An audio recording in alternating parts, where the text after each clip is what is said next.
Hello and welcome back. We've got another review for you. We've been sent a book from Acción Press by Hysterex Agents, and it's called Diorama Project 1.1. This is the first in a series of books that looks at all aspects of making a diorama and the contents of that diorama, vehicles, figures and so on. It's a really great format, beautifully presented. Let's take a look. As you can see from the cover, this is the English version. Some of you may be familiar with all the other titles that Acción Press releases, including particularly Panzer Aces, a magazine that's very well known. This is a soft cover book with thick paper, very nicely presented, feels very sturdy, and there's plenty of pages, running to about 120 or so pages. The approach of this is interesting.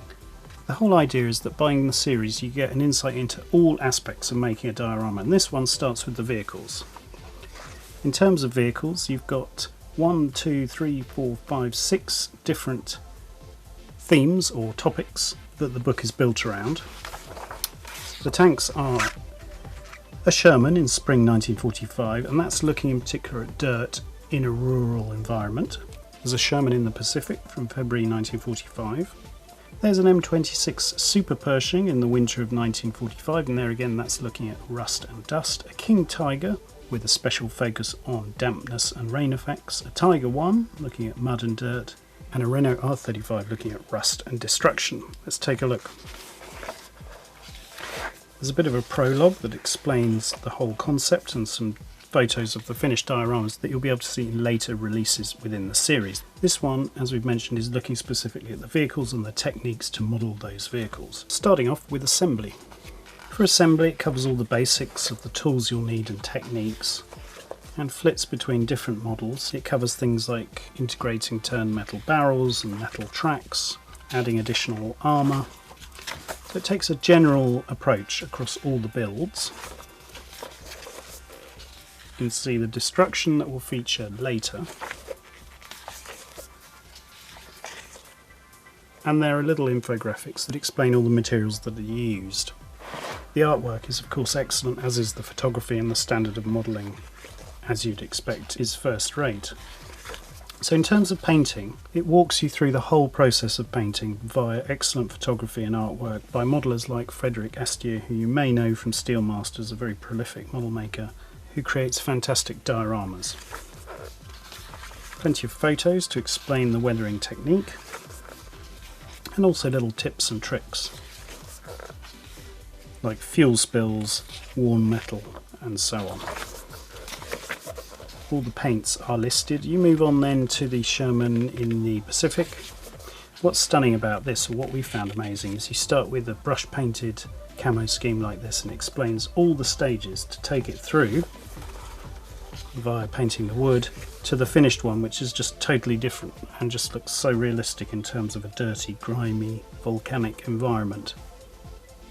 All these are quite heavy on the weathering in terms of builds, so they reflect the modern style of painting and finishing, which is highly weathered, very kind of damaged paintwork and so on.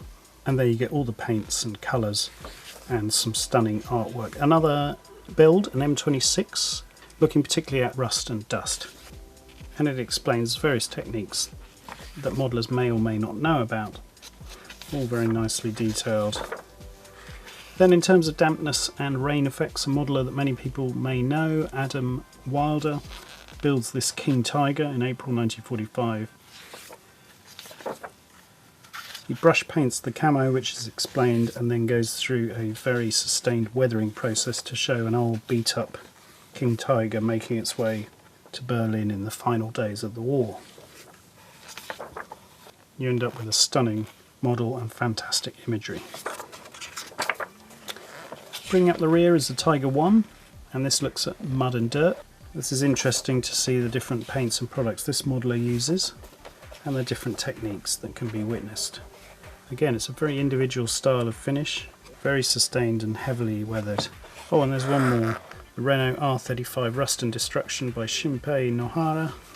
Lovely little diorama there, but this section of the series focuses on how that destroyed R35 was built and painted.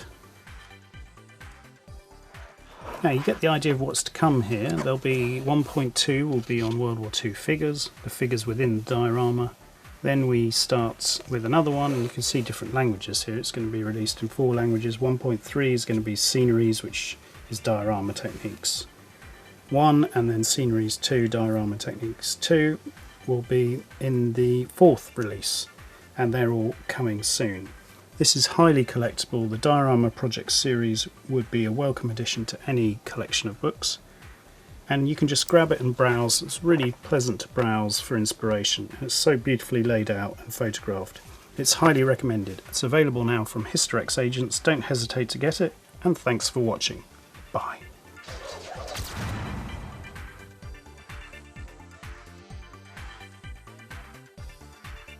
Subscribe for our latest videos.